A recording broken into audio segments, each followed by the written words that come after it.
Ladies and gentlemen, good morning. Welcome to the United States Institute of Peace. My name is Bill Taylor. I'm one of the vice presidents here at the Institute, and I'm very pleased to have this opportunity to welcome friends and maybe a student or two. I'll get to that in a minute, and others that are here to help welcome and give greetings to a new book that Nick Kralev and his team have put together. You're in the right place. Just to be sure you're in the right place, here we are with this book launch. This is, I mentioned the students. I was thinking about, actually I was asked to teach a class this summer semester, on how embassies work around the world. And I had not done this before, and someone had taught the class before, and they were using a book, which I'm sure is fine, just to be clear. I'm sure it's fine. However, it wasn't exactly what we needed. And right at that time, this is about like 3 months ago, this showed up in the mail. And it's brilliant. It is just what we need. It is readable, it is interesting, it is dynamic, it's got great stories in it. It's a text. Let's be clear. It's a text. It even has kind of exercises at the end of each chapter, which is useful for me as a first-time professor, teacher. And it is a very readable book, focused, as you can tell, on diplomatic tradecraft. The editor, Nick, put together a great team. He wrote some of the chapters, which he'll talk to you about, but he also pulled together some people who are in this room. Several of the other authors are in this room here today. So I'm very pleased to be able to host this. I'm looking forward to this conversation. So I've kind of introduced Nick Kralev, the co-author and editor. He's also written a book called America's Other Army, Diplomats in the Trenches, which I've not read, I confess, but I will, Nick. And he wants to say a word or two just at the beginning before we get started to thank some of the authors, some of the contributors too. So Nick, why don't you come do that?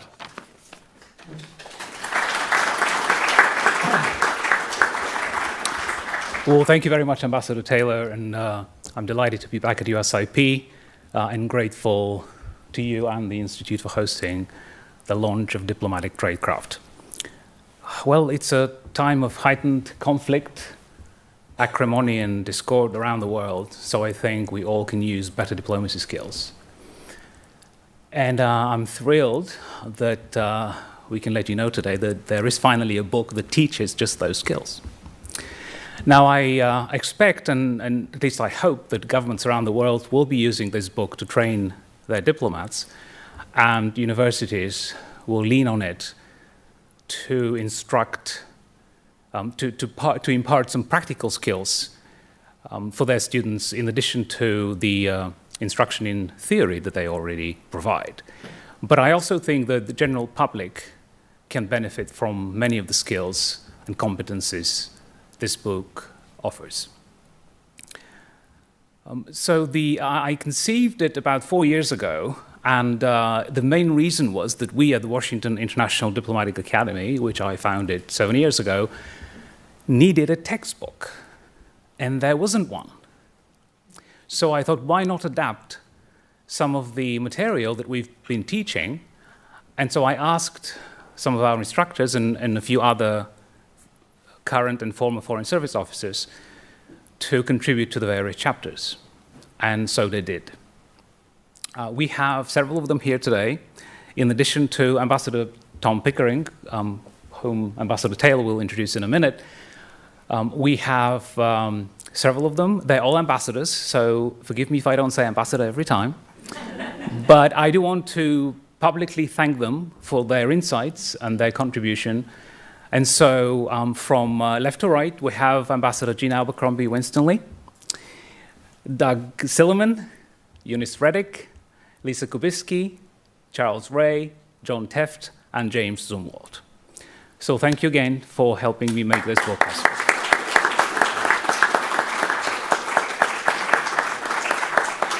And thank you all for coming. I see that we have members of the current and former Foreign Diplomatic Corps in Washington, with the former ambassador of Bulgaria sitting right here. And thanks to my parents for coming all the way from Bulgaria for this.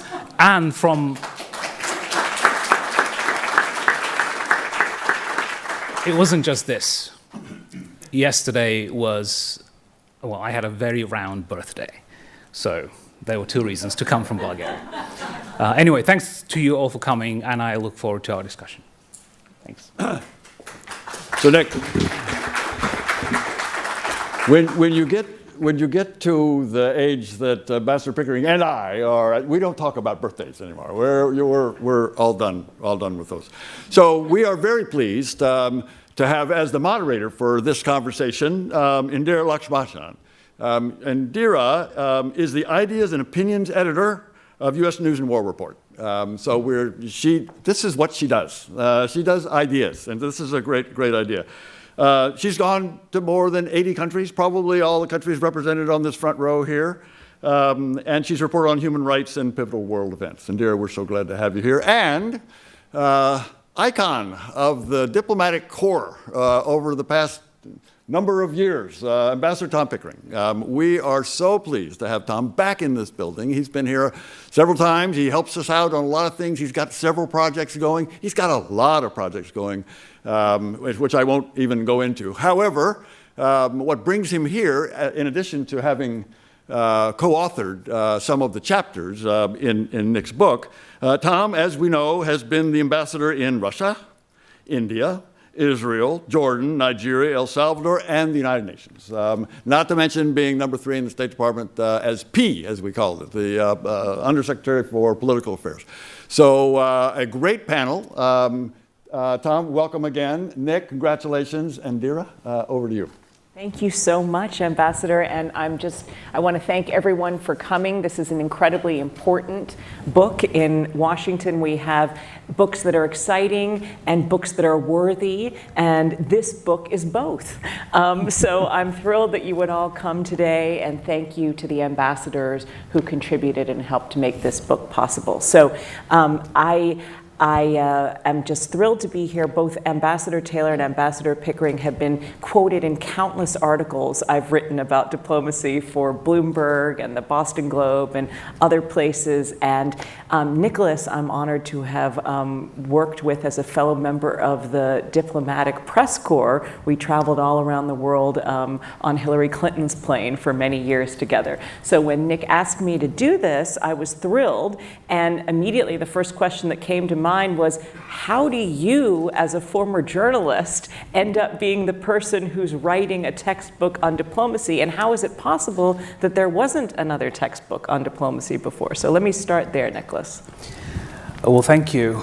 And I'm, yes, very honored to be sitting next to Ambassador Pickering, who was very helpful, particularly in the chapter on negotiation in the book, because his experience is unmatched.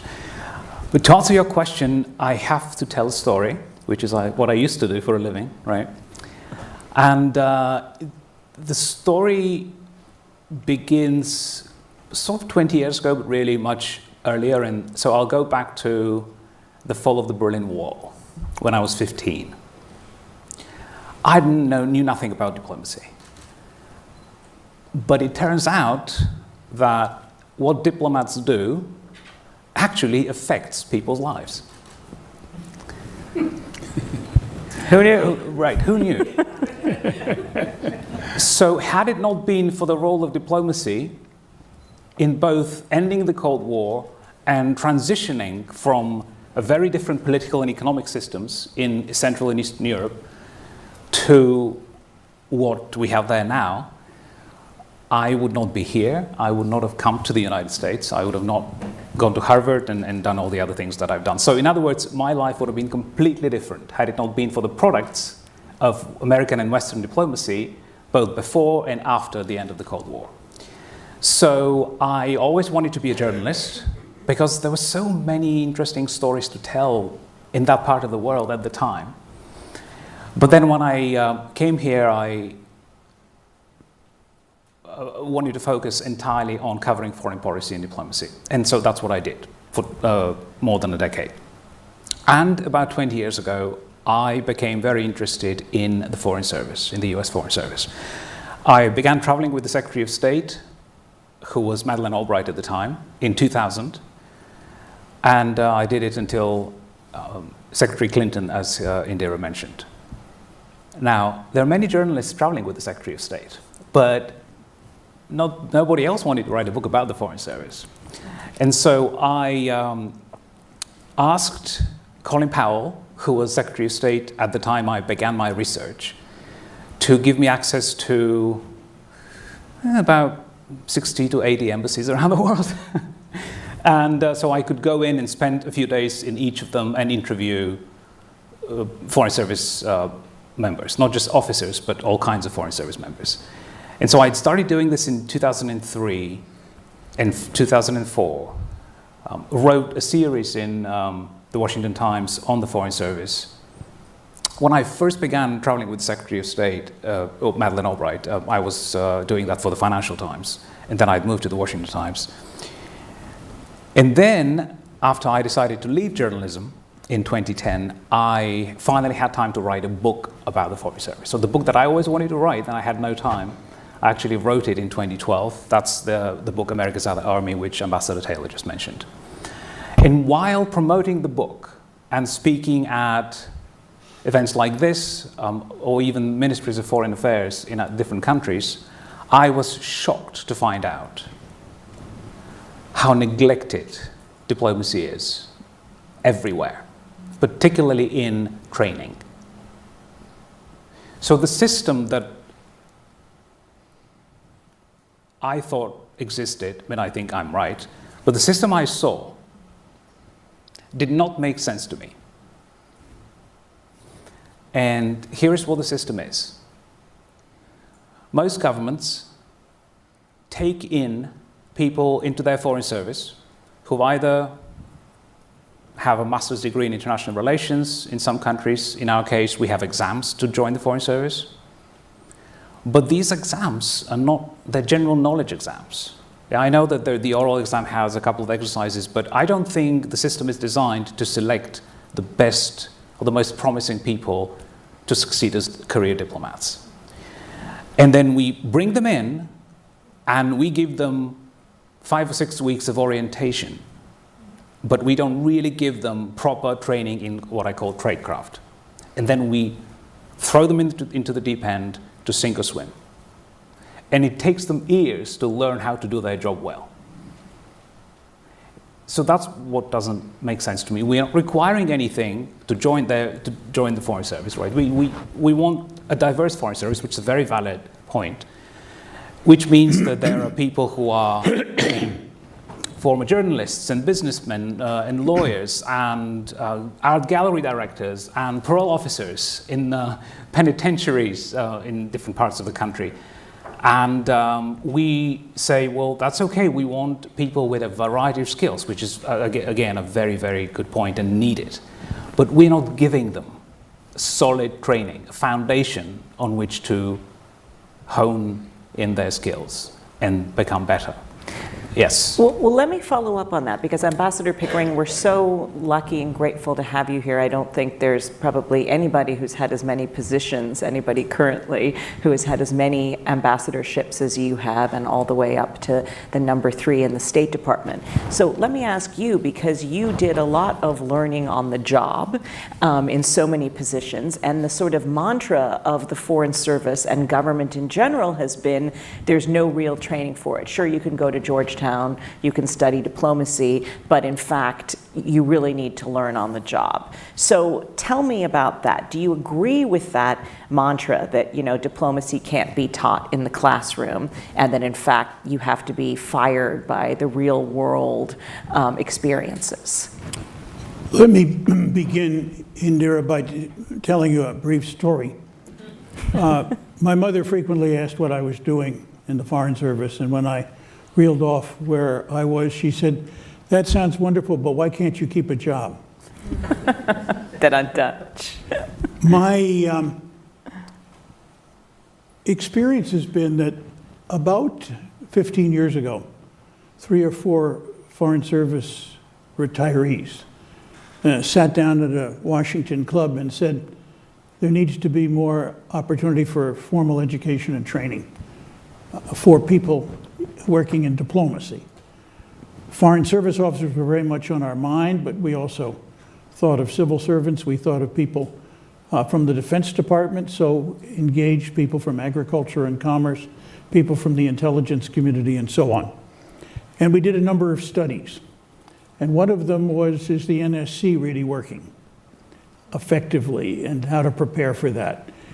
We brought together administrative assistants from senior congressional figures, senators and congressmen, with a group of similarly experienced foreign service officers for a series of seminars. And that got pandemicized, but we're starting it again. And we took a look at the fact that the military exploited effectively the concept of war games. And so we converted it to peace games.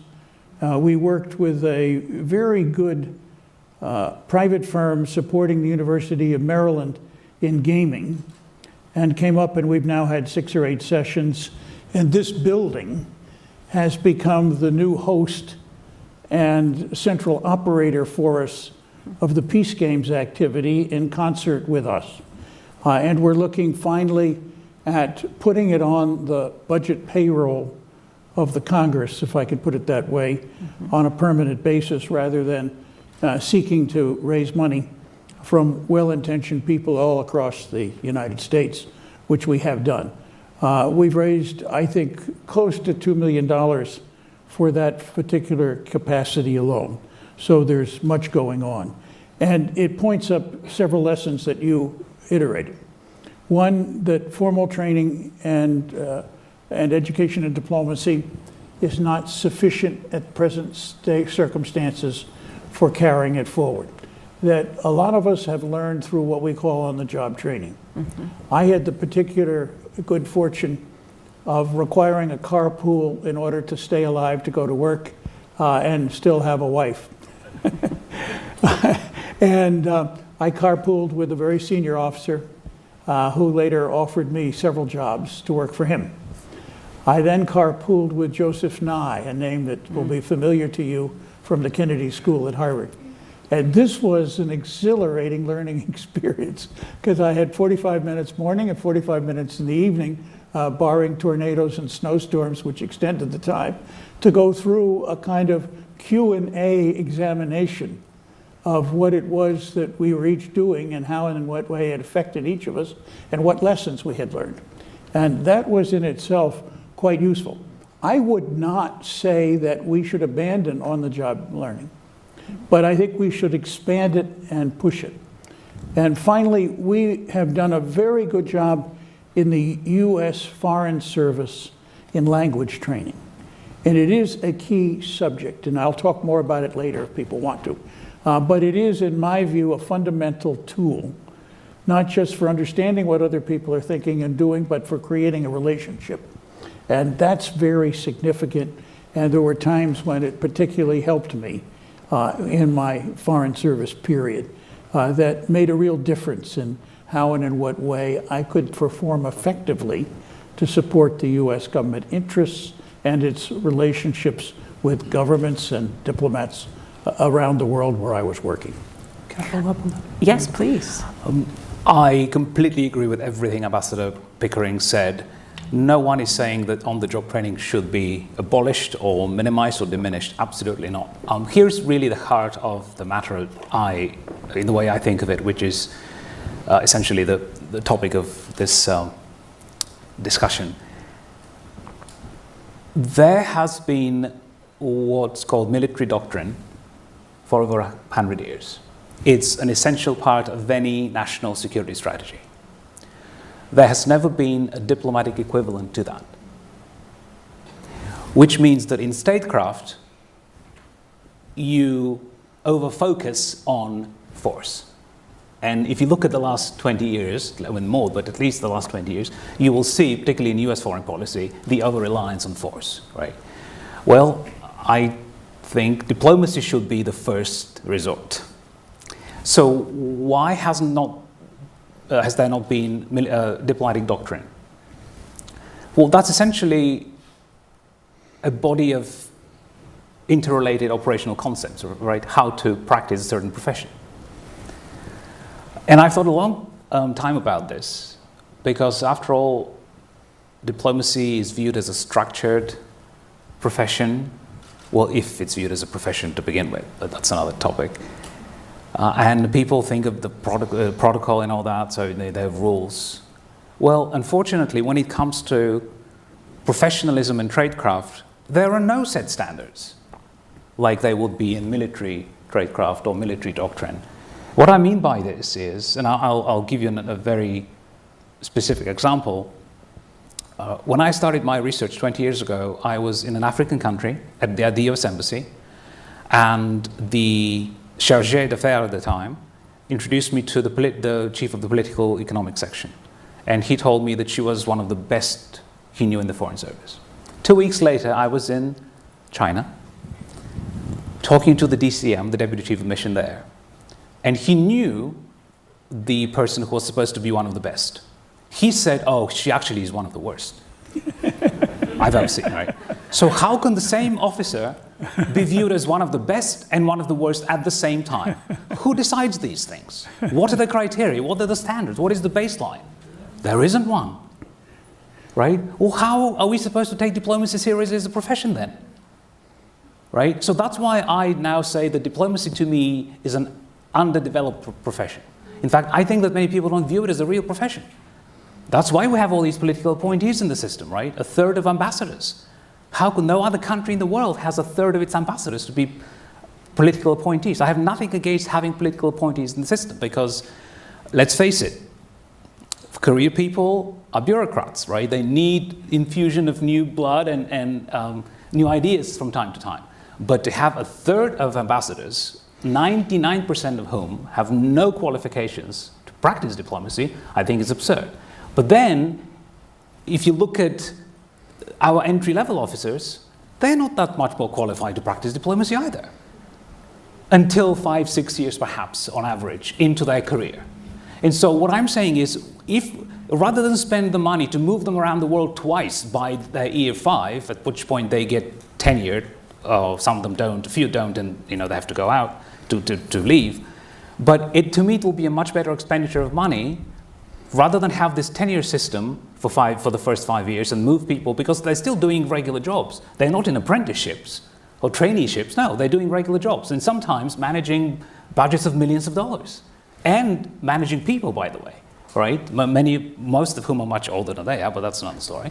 And so why not have a system where we spend a year training them, really training them, and not in theories or history, training them in tradecraft, right, and then send them out, right? That's, now I know that this probably seems utopian at this point because the system is what it is, and one needs to move mountains to change what happens in the government. But it seems to me it'll be much more efficient, and at the end of the day, it'll be in the US interest to have entry-level officers who go out and they know the basics at least, right, the fundamentals, and build on them. But on-the-job training is indispensable. Diplomacy is indeed the kind of profession that I'm in the middle on this, right? Some people say, well, you cannot teach it in the classroom.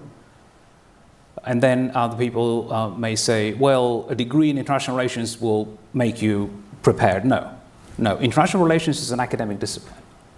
Diplomatic practice is something quite different. That's why a former parole officer who worked on Staten Island, whom I met, by the way, during my research, can be in the Foreign Service and be effective without a degree in international relations, right? Anyway, at the FBI, the CIA, they all have boot camps, right? You go in, you pass exams, you go into the academy, you train for a certain number of months, whatever it is, then you have more exams, right? So not everybody who enters training comes out and then into the workforce. In our case, everybody who passes the entrance process comes in, right? And so, in my mind, why not have something like a diplomatic boot camp? That what it's 6 months or a year, it doesn't really, I'll take either. But at least we will know during that training, which focuses on tradecraft, who could be a good diplomat and who cannot. So we don't have a situation, right, where one officer is perceived as both the best and the worst by people in the Foreign Service. Well, some of that obviously has to do Yeah, with personality, but That's Yes. redolent with the opportunity to comment. yes. Let me try to narrow it down. I agree with the fundamental proposition that more engagement and training is important and valuable. I also agree that there is no standard text, but there are a lot of ideas that you've captured in the book that are helpful in pushing things ahead. The ability to listen, the ability to write, the ability to Empathize. understand how to report, the ability to conduct personal relationships on the basis that you are building a permanent set of areas of mutual respect, even with people who may fundamentally differ, because your job obviously is first to understand how they think and why, and secondly, to be creative in working out the way fundamentally to deal successfully with them and their problems. And that's a big people relationship opportunity. I was one of a very few Foreign Service officers, for reasons that are understandable but not necessarily wise, taking up our time and going through.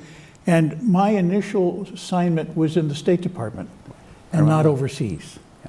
And I enormously benefited from the idea that I was in the middle of where the decision-making took place and where the policy debates were more fundamental and where people brought the grouping of ideas, thoughts, influences, and backdrops to how and what way to make this work, including clearly the influence of the domestic political sphere on how to bring this about. And that was absolutely invaluable. Now, I have complained to people who have been horrified that all Foreign Service officers, in order to make up a problem in the pyramid that makes up the Foreign Service, do their first tour in consular work. And consular work has a certain advantage in practicing a foreign language if your consular work is in a foreign language. And consular work has a certain taxing of judgment. It is also a basis for looking at whether you can do effectively this kind of work for a governmental entity. And that goes into the reports people write on you, which determines whether you're going to get promoted, if so, how fast, and for what reasons. So it is not entirely absent. But there is a huge amount of material you do not get perhaps until your third, fourth, or fifth year in your first tour in the State Department. Now, tours are also put in place by how many people we have to go where and how much we need. And this is a difficult kind of square to make into the circle, so to speak, to make all of that work. But that can be very, very useful in moving things ahead. Finally, doctrine. We are, and I've looked at this for 40-some years, quite poor at strategizing. We do very little of fundamentally describing the objective we seek. We do less well at prioritizing, particularly across the globe, not just within regional areas. We are heavily a regionally based foreign policy machine, but we are now introducing a huge amount of what I would call fundamentally functional issues. Issues defined by science, issues defined by ecology, issues defined by financial analysis that all have to figure into what are the right foreign policy decision makings. Much of that you can get in the classroom, and much of that is determined. The lack of useful strategy and good strategy, in my view, is a critical factor in how we work. I have never been in a major meeting on foreign policy at the White House or in the State Department where the first question always asked is, what's our objective? It always comes as an afterthought down the road. A really interesting comment, but some that I think is not so strange. So there's much reform and a great deal of repair to be done. The Foreign Service grouping of personnel, the Foreign Service officers, and their institution and their union has over the years stimulated much of this rethinking about how and in what way we conduct foreign policy, and how and in what way we train, and how and in what way we evolve doctrine, strategy, and other questions. But there are many, many issues. Poor strategic analysis and thinking, and a serious problem of how we link budgetary availabilities with policy actions. And those are just a few. We do very little after-action reporting. And we depend on the people who formulate at the top level policy-making decisions to correct their own errors. And to some extent, that's not easy. Foreign Service officers step up to that, many with enthusiasm, and many are willing to say, these things have changed, we were not right in the first place, we need to change here, and they track what they're doing, but it does require something of a commitment and a knowledge base that can bring people to say, in effect, I was not entirely right in my earlier recommendations, here's how we fix it. You know, I'm struck by what Ambassador Pickering said earlier about wanting to institutionalize and send the bill to Congress for, you know, a practical teaching approach, which I think is a fantastic idea.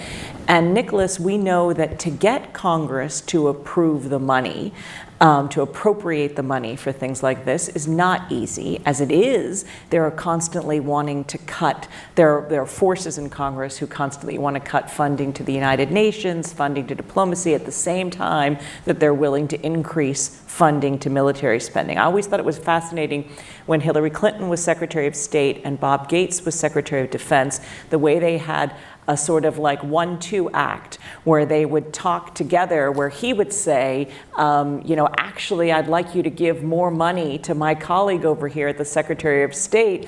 She actually needs the money and she can be preventive so that then I don't have to spend the money in a war. It was a really nice thing that they had going, and I think it was actually quite effective at the time in persuading members of Congress that there should be more money given to prevention and diplomacy. I think that some of that has fallen off now, and I think that we again see, because of political reasons, a lot of factors in Congress where you don't see as much attention to diplomacy, much more attention on military. So tell me, what is there, how do you see it as a way to almost like project, and this connects to your experience as a journalist, project to the American public why diplomacy is so important? And could that in turn put pressure on our elected officials, put pressure on all forms of government to invest more in diplomacy? You know, and I think of it in a popular culture way, the huge success of that television show, The Diplomat, or the television show, Madam Secretary. People loved those shows, although many diplomats said, okay, not very accurate, but still fun to watch. How do you make diplomacy so attractive and important and real to people's lives such that, you know, the powers that be who control the purse strings see why it's important to invest in diplomacy? Well, thanks. So let me pick up on Congress and funding for training in particular, because they've actually done more than most people think. As I mentioned before, Colin Powell started a drive to improve training, and the Foreign Service Institute today is a much better institution than it was when Powell was Secretary of State. I just want to put that on the record. I also want to acknowledge that there are many, many fantastic Foreign Service officers. Some of them are here in the room today. What I said about entry level is not meant to denigrate any of the skills and the mastery of many of our Foreign Service officers. The problem was that they got to that level, Ambassador Pickering, Ambassador Bill Burns, who is currently at the CIA, the ambassadors here, right? It wasn't the system that produced them. It was their own, whatever they had, acumen, DNA, whatever, and then perhaps luck, being in the right place at the right time, but it wasn't something that was built into the system that produced the fabulous diplomats they became, right? Because we all know that when there are good ones, there are also bad ones. So Congress. Congress in the last several years has actually funded training at the Foreign Service Institute. But I was just talking to a current ambassador, US ambassador, serving, who they were all here last week for the Chief of Mission Conference. And what came up was that the money that Congress has given the State Department for FSI in particular and for training has been spent mainly on adding new courses to their catalog on all kinds of subjects. And it's not clear that all of those subjects are really needed for more than a handful of people, right? My impression of FSI, and I was lucky enough to be given access to what at the time was called A100, which is the initial orientation course that every new Foreign Service officer goes through, when I was writing my book, America's Other Army. And it's been, of course, 12 years, so things have changed somewhat. But fundamentally, I still believe that FSI focuses more on bureaucratics than on tradecraft. And if you look at, I'll just give you one example. Let's say you just came into the Foreign Service, you decided to choose the political or economic career tracks. You go through your 6 weeks of orientation, because that A100 is now called Foreign Service Orientation, and it's about 6 weeks. They don't even pretend to call it training, they call it orientation to the State Department and the system and the bureaucracy. So let's say that you are going to do, Ambassador Pickering talked about consular work, right? Every Foreign Service officer has to do consular work at the beginning of their career. But not all of them do it on their first tour, because it can be done on the second tour. So let's say you are going to be an officer in the political section at the embassy anywhere. So after the 6 weeks, if you need to learn a foreign language, so if you go into a country whose language you don't speak, then they will give you fantastic training, as Ambassador Pickering mentioned, in that language. That is, I mean, the FSI is the best in language training. But then, the actual tradecraft, what are you going to do in that political section in whatever country you're going to, right? Nobody, unless you've worked at an embassy, you don't know what actually happens in an embassy behind the scenes, right? What does an officer in the political section do every day, right? What skills do they need? How do they do it, right? How do they learn to do it? Right now is by osmosis. You just observe and shadow more senior officers, right? So this course that you take at FSI, it's a 3-week course. It's for political and economic officers combined. So in 3 weeks, how do you teach tradecraft, both economic and political? I'm sorry. So that's why I'm saying that the focus on the bureaucratics of it rather than the tradecraft of it. And just to end my long answer to your question about the public, right? So I was very flattered a few months ago when the creator and executive producer of The Diplomat sent me an email to tell me that she and her team read my previous book, America's Other Army, at the beginning of the process of writing the pilot script. Now, then I wondered, if you read it, why did you write such an outlandish plot for the pilot? Because there's no way that a career Foreign Service officer gets London, to be under two ambassadors in London, right? That they get confirmed almost overnight. Right? That just, and I appreciate anything in pop culture. So this is actually the key word, pop culture. I think the answer to a question is that the best shortcut to the outcome that you implied in your question is pop culture. There is no question. Because no matter how many events like this we do, and how many stories are written in the media, it's pop culture. If you look at other professions that are revered, or at least understood, or at least in which there is interest in the public, where does it come from?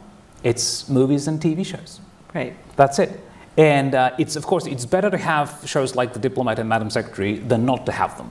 Absolutely. But I wish that someone at some point, maybe it'll be me, who knows, but that would write a show, a pilot for a script, whatever, that is much more realistic, right? And I know that you have to fictionalize and you have to make it appealing to a general audience, and that's fine. But I don't know why you need to put in things that will just never happen, right? Just as a plot twist. I think what I'm saying is, a foreign service career is fascinating enough as it is, right? To invent things that just will never happen. That's my answer. Yeah, maybe I can just make a comment, Nick. It appears that you're tilting in the direction that all diplomats should be uniformly the same. They should operate as automatons and not as individual thinkers. That their role in creating personal relationships is produced out of set-piece scripts that they can apply almost as if they pushed a button somewhere embedded in their arm that started that process going and made it all work. When in effect, it is very much of a human endeavor. It requires a full appreciation of all of the human differences and frailties. It is creative in many ways because it is built on the notion that personal relationships and personal contacts and personal interaction is maybe the essence of what makes a good diplomat, and that the knowledge base on which you do that is something that you can get through academia, and you can perhaps get good advice on things that work and things that don't work. But there is not, in my view, a universal theory that applies to all diplomacy, and that it must be culturally very sensitive to where you're working. And in many places, what's humorous to you is not to your friends and colleagues of the other nationality. And figuring it out, I always found that the hardest things to understand in a foreign language are poetry and jokes. Right. Yeah. Well, let me just respond, because it's actually that is not what I was saying. I'm absolutely not saying that all diplomats should be the same. I agree with everything you said now and before, which is to say that what I'm getting as when you teach skills, right? You're not teaching people to read from the same script or from the same talking points, right? I'm talking about things like empathy, for example, right? So I think the best diplomacy is done through practicing empathy for the views of others, right? I think the basis of diplomacy is empathy for the views of others, not agreeing with them. It is understanding them, right? How are you going to influence someone else? It is friendly honesty. Right, exactly, right? So I'm not talking about teaching someone how to respond in a certain situation, right? I'm just talking about giving them the practice through exercises and case studies, right, through which they can learn to develop their own skill rather than forcing them to adopt the skill of another officer, right? That's what I'm suggesting. And I absolutely agree that personal relationships are the bread and butter of diplomacy, whether it's bilateral and multilateral.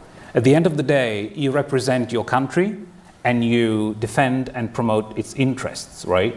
And so in a way, you do have the same script because you are advocating for the same policies. How you do it is different in every country.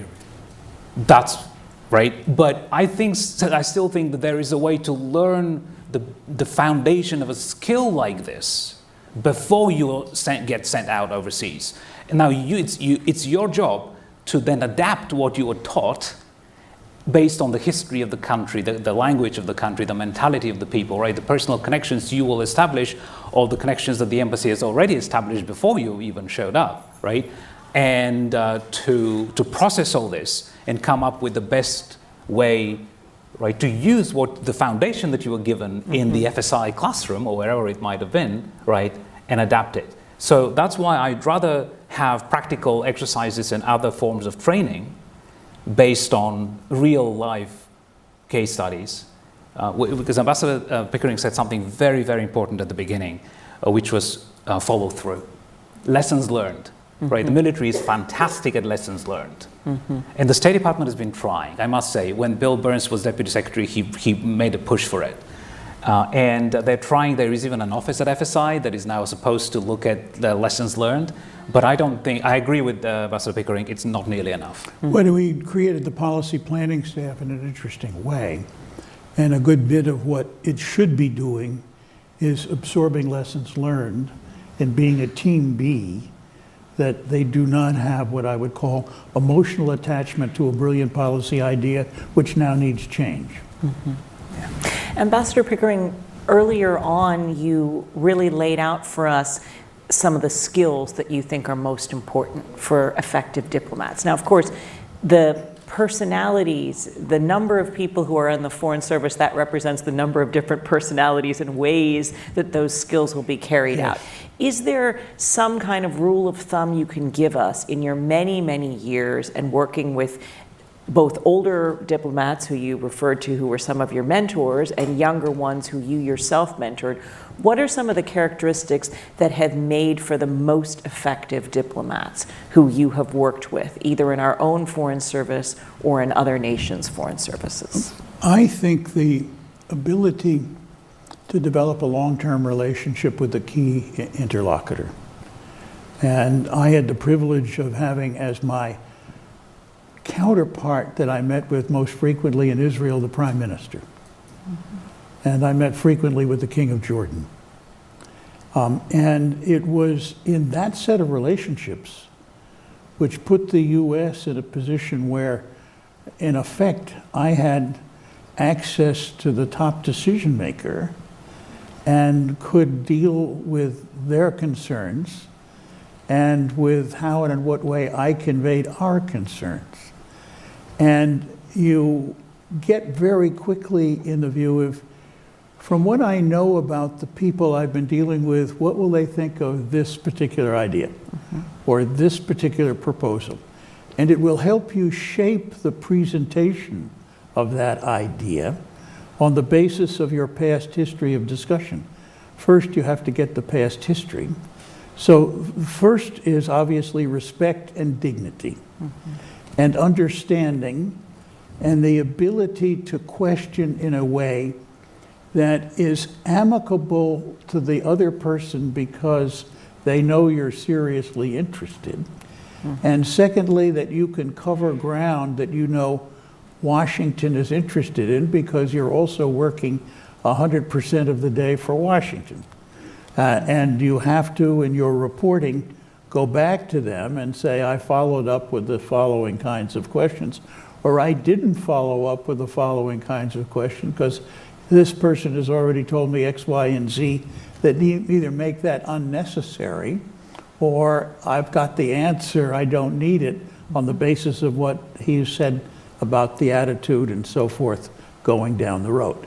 I also think that you have to be able to shape the hard question in a very friendly way. And you can do that through the personal relationship. I'm going to ask you a tough question, and I understand that this is the kind of question that's sensitive. And I'm not putting you on the spot, and you can decide to tell me or not to tell me whatever you want. But it is significant and important for our mutual relationship that we have some understanding of your thinking. Or ask a question in the form of, please give me your advice, you know, about this particular question. Where do you think it will go? Or what should we be doing or thinking about? They're more interested, obviously, in influencing you, and that's the device you can get them to be a bit more under your influence as you move ahead. So there are things that come out of personal relationships. My father was a salesman, and he taught me a lot about how and in what way a respectful approach and an interesting and interested approach made a real difference with a customer with whom he was working than the idea that it was confrontational or that bluster would solve the problem or that appeals to ideas and thoughts that the other side of the table considered to be intrusive or maybe even insulting could be avoided by workarounds about saying that I have people in Washington now asking me these sorts of questions. They're uncomfortable, but give me your advice. What do you think, kind of thing. And people are, in many ways, happy to be asked for their advice as opposed to be put in the dock with a lawyer-like inquisition in terms of what you're dealing. I think finally listening is I mentioned this earlier, listening is a very important and interesting aspect of what you do. And listening can be the fountainhead for questioning down the road. But you listen for several reasons. It's sometimes very hard to adjust yourself to precisely what people are telling you, particularly in a foreign language. But you want to do that. You want to understand what it is they're saying. Then, secondly, at the next level down in the layer cake, you want to understand what you think they mean. Because sometimes what they say doesn't convey entirely what they mean. And the third layer in depth is, as I listen, can I develop some kind of analysis of what they might settle for? Can I begin to winnow that out of the process? And those are things that are interesting.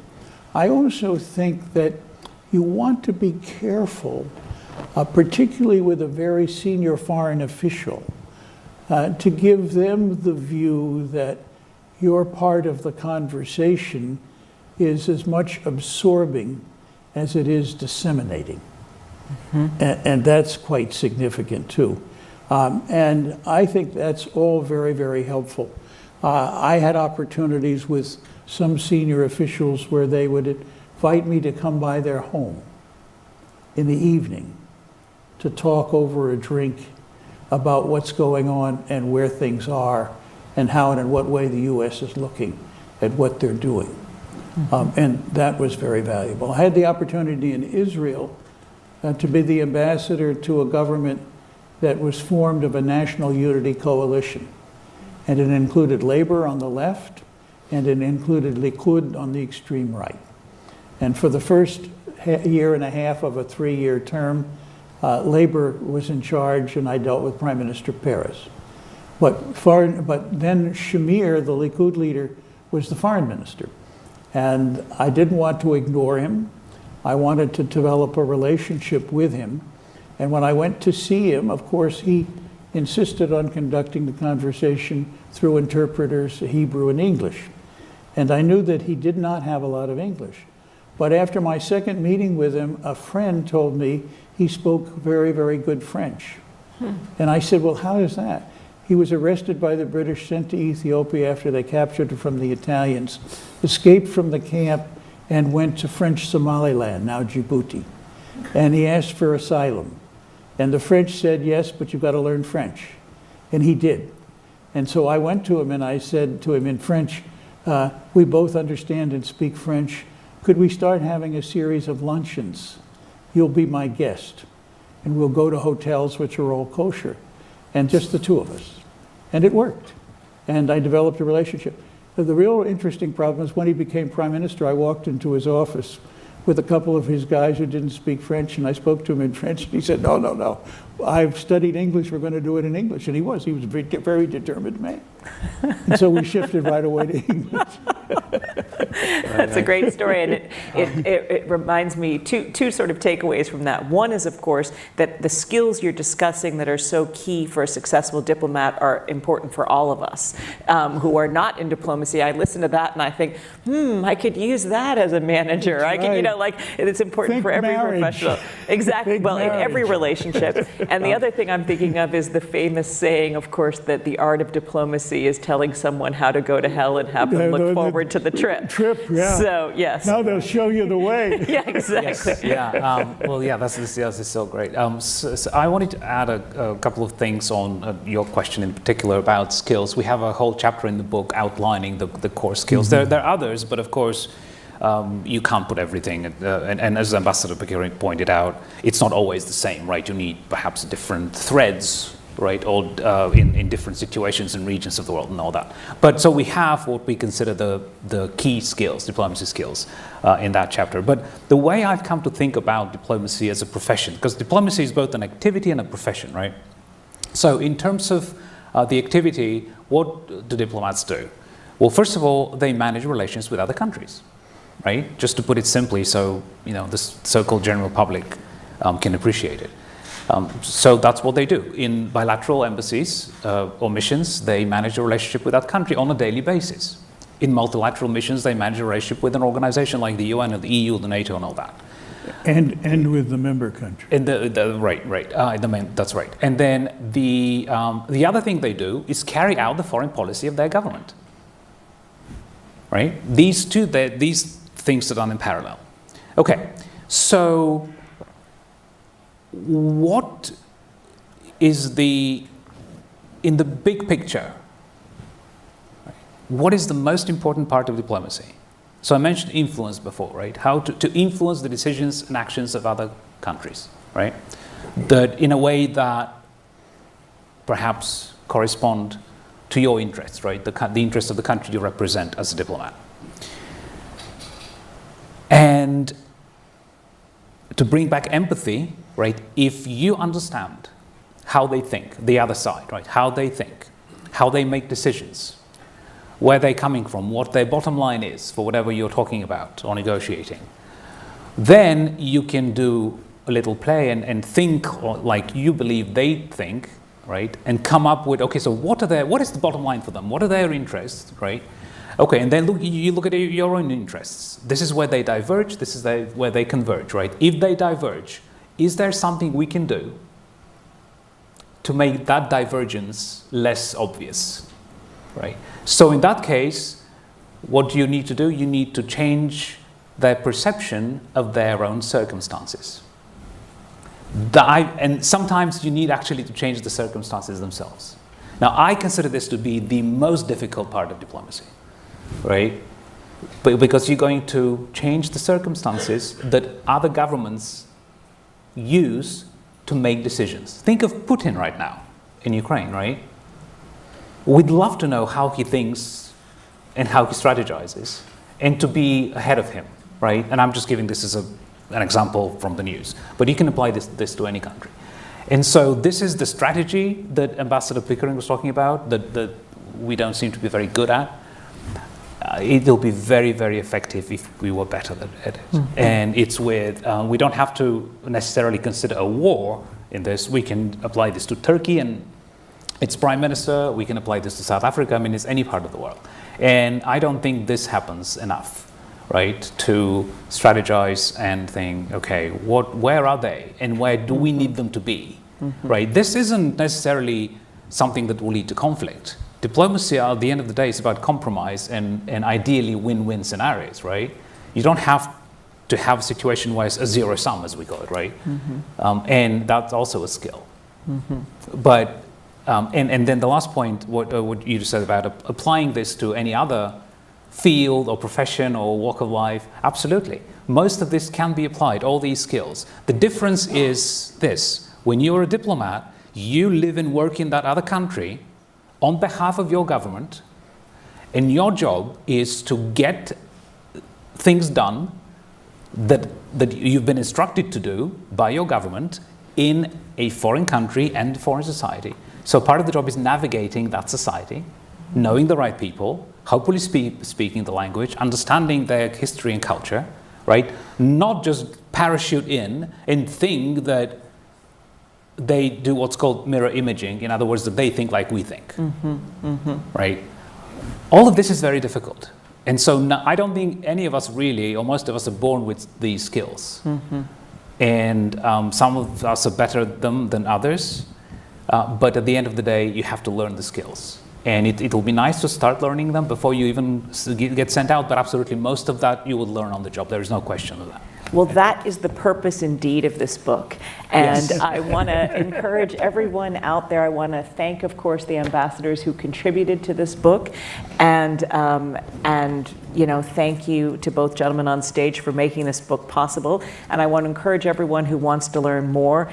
There are Yes. Well, I do want to, do we have time for audience questions? 20 minutes. Okay, good. All right, great. I would like to take a couple audience questions, and I also want to encourage the ambassadors who contributed to the book to give any comments that you would like to. So this is the first hand I saw. Yes, please. Hi. And please introduce yourself. Can you wait for the mic? I'm sorry, there is a mic coming. Oh, yeah, I can wait. And by the way, the ambassadors who contributed to the book, feel free to disagree with me. I don't mind. We don't all have to think the same way. Thank you so much for coming out. Really appreciate hearing such amazing work that you've been doing. I am Denise Geronimo, and I am currently a Rangel Fellow, and I'm joined here by other lovely Rangel Fellows who will be future Foreign Service officers. And we've been talking a lot about future trainings, expanding trainings, and potentially more assessments, but I'm curious, what do State Department fellowships, like the Rangel Fellowship, like the Pickering Fellowship, play in transforming and expanding training for future Foreign Service officers? Great question. Well, there's a Pickering Fellowship after, so here is, Yes. here is the Pickering of the Pickering Fellowship, so I think he was the best person to answer that. Yeah. The fellowship is, with both Pickering and Rangels and Paynes, one of the single most important source for recruiting diversity. And it plays a very significant role. But it also, because it is based on an ROTC type principle, funds education and academia as part of the fellowship itself. And the fellows have to then pass the entrance examination and come into the Foreign Service. Some serve in aid, some serve in state, and so on. And I think it's an extremely important program. I was honored and very pleased that many months after I left the State Department, they finally revealed to me that they were going to name the existing fellowship program for me. And I said, well, I have only one concern. I have very strongly believed in my life you should never name anything for anybody who's still alive, for all of the obvious pitfalls. So far, I've avoided that without too much contortion. But it is something that I think is very significant. And over the years, I have fought with people on the Hill to increase the number of people being brought in each year in the programs. And I congratulate all of you who are part of those fellowship programs. It's a real achievement. And I think you will, in the course of your opening years, both on the academic side, because they help fund with the coordination of the schools involved, a year or two of graduate level training. It began originally with some funding of undergraduate level training. That sort of dropped out, and I think we need to take a look and see whether that shouldn't be resuscitated, because not all people are financially able, but people who are good, capable students with a real interest in the Foreign Service could benefit greatly from having this extra academic training. It's been very interesting because in the course of my career, I've run across only one officer who did not have a university degree and was served in the Foreign Service, and I hired him. Because I thought he showed real capacity. He went to the California Institute of Technology and did a number of different subjects, but never concentrated in one long enough to get a degree. So he was not basically a hopeless case in any means. But it is very interesting because there is not a finite requirement for a college degree. But it is significant that we are moving into a position where, particularly in subjects with large technical content, in which we have to deal. You need to know a good bit more about what are basically things that can be learned in academic subjects as a basis for a career that will take on those subjects and put you in a position to be a useful policy suggester and formulator. I think there's only one other thing I would say. I thought that my primary job as ambassador, in addition to all the things that Nick and others have so usefully cataloged, beautifully cataloged, was that I had a responsibility to advise the Secretary of State and his key officers on when foreign policy wasn't working and what we should do about it. And that was a burden that I happily took on. I thought it was good, and I said to myself, I cannot write a cable to Washington that bears a significant stamp of concern without saying what I think we should do about it. Not that they were always followed. You don't get 100% in any government job. But it was something that I thought was important to be able to do, and that you were as well placed as anybody else. And I had very, very good staffs, which I worked with, to take a look at what I was writing as well, so that I had in effect a number of eyes and ears looking at the subject. Thank you. I saw this lady in the front row. Yes, in the purple. Right here. It'll be on your left. It's coming on the left, yeah.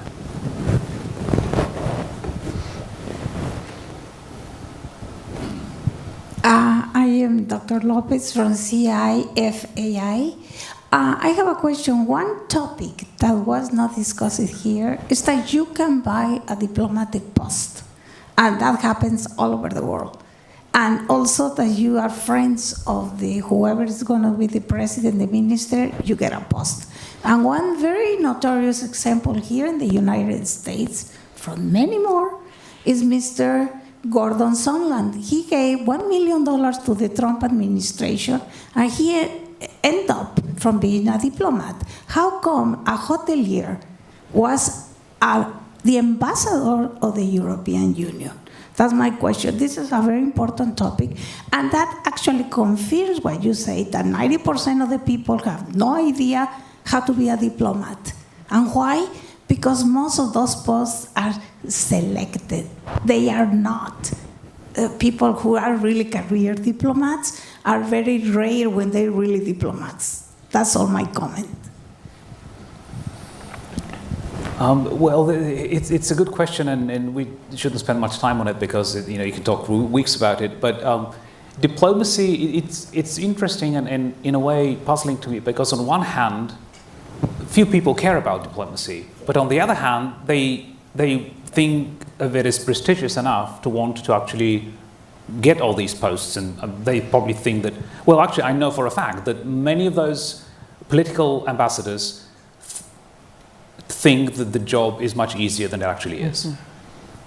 Right? They don't know what it entails, and even after going through the 2 or now 3 week course orientation at FSI, they still don't fully understand what they're in for. Anyway, so I think it is an embarrassing practice to have a third of one country's ambassadors be appointed because of political connections or because of money, or right. And now I would not have a problem with it if their qualifications were also considered. I don't think a businessman is not shouldn't be qualified just by default.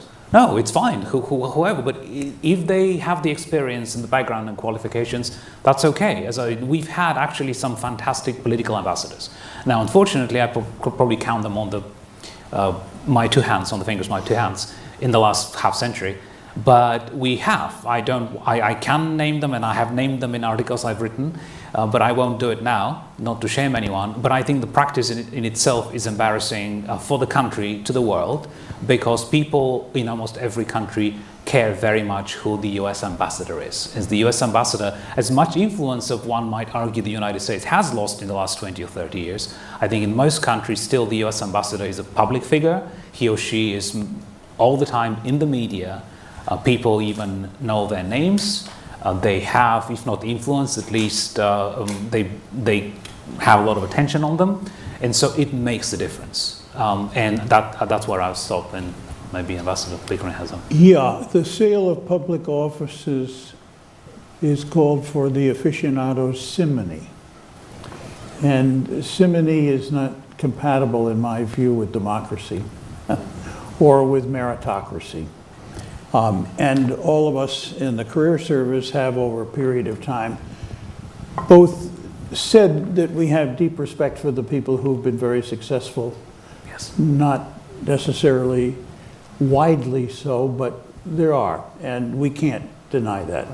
And the notion that out of the American Revolution grew the idea that any good man can serve the country beautifully has perhaps fallen on harder times.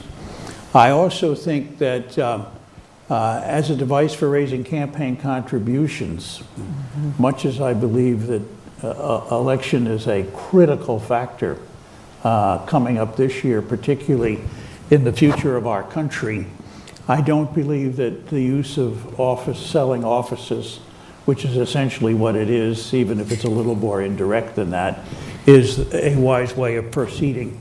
And we don't, in effect, impart in the 3 weeks orientation program, I've been through it a number of times, a great deal of what I would call the kind of approach that you struggled and beautifully succeeded in putting in the book to orient and educate people. But there are some very good people who have stepped forward and have done a very good job, and we can't deny that. On the other hand, batting 125 is batting 125. And thanks for the compliment. And you made a good point that I'll just take 10 seconds to follow up on it with the book. So what's in the book is the material that I and my colleagues believe that everybody should know before they start practicing diplomacy. You don't have to learn it from this book. If you have other ways to learn it, fine, right? But we've just tried to do people a favor and put it all in the same place. So that's really what the book is about. The skills, the competencies, the duties and responsibilities, which in fact is what Tradecraft means to begin with. Do we have time for one last question? Okay, yes, sir, Ambassador Haft. It's a short question. The microphone is behind you. Yes. Yeah, John Teft, thanks for the great discussion. A question for Ambassador Pickering. Could you say a few words, Tom, about mentorship, specifically for younger officers once they get to post, no matter how much training they may have had, how good that training was or not, here in Washington at the Foreign Service Institute or elsewhere, what needs to be done and how, and I know from personal experience you're really good at this, how did you go about mentoring, training on the job, as it were, to make sure that these officers coming up under your command, as it were, did well and prepared for the future? Thanks, John. John was my deputy. I chose him from a number of officers to come to Moscow and work with me there. And John himself did a formidable job under very difficult circumstances later on as ambassador in Moscow. And John, many congratulations and thanks for the way you did that job. In many ways, I plead that your kind congratulatory statements has to be reduced to the reality that you know and I know when you're ambassador to Moscow, there are only a certain number of things you can do in the day. And I relied very heavily on my deputies, like you, John, and Dick Miles and others, to take on a more focused effort to mentor junior officers. And at the same time, I thought that there were occasions in which we could do mentoring. I made it a practice to try to have embassy meetings with everybody present. And from time to time, John, I think we had our Russian staff present, which was somewhat shocking to some. But it was a teaching moment as well as obviously a communications moment. and that played something of a role in what we were doing. I would have put in the A100 course a module based on some careful research and practice, how you can get the most out of on-the-job learning or on-the-job training. So that in effect, while we did not produce the academic syllabus for that particular issue, we should produce the syllabus as to how to know, see, recognize, make use of, and use question and answer and contacts and your reading and other things to digest what was there being given to you by successful diplomats recognizing their ongoing work. And that didn't mean that every successful diplomat should create a horn-blowing cable about how successful they are and this is what worked. But this does mean that you can see good work and recognize it, like other statements about other practices we won't go into at the moment. But it's part of how and what way we do it. So I always thought that if on-the-job training was important, and I thought it was, a little help from the academic and educational side about how to make greater use of and more benefit of that particular piece of the syllabus, which was free. We didn't pay anybody to do on-the-job training extra. But we expected, in fact, that they would learn. And if we didn't help them understand what were the best techniques developed over the years by people in both learning and passing on learning, then it was an error that we could fix, and that should take place in the process. But John, thanks for the question, and I have, as I look back on my career, a strong feeling that I should have done a great deal more in this particular area. We have 5 minutes for one more. Is it the ambassador from Bulgaria? Yes, yes. Ambassador. Right down here. Yeah. Ambassador. I didn't know it. Yeah, it's coming. Okay. Thank you, thank you. Good afternoon already, everybody. I thought that a voice from Nick's mother country is befitting today. So I didn't mean to be the last one, it just happened. So thank you really for making the exception of adding one more question. I have a comment and... And please identify yourself for everyone. Oh, of course, I'm so sorry. My name is Elena Poptodorova. I've been a long-time ambassador of Bulgaria to this country, a total of 13 years, split practically equally into 2 parts. And that was a huge opportunity, of course, professionally and personally, even before coming over here, during those 13 years. And to this very day, I've been privileged to keep up a very special relationship with brilliant US ambassadors, and Ambassador Pickering, you were, of course, one of those US diplomats with whom I've had the honor of interacting. I want to make a brief comment on something which seems to be very sensitive across the world, and this is political appointments. Career diplomats like myself always feel a bit nervous when it comes to political appointees. But I would like to draw your attention to a big difference between America and, okay, I'll talk about Bulgaria only. In this country, you know that this is inevitable.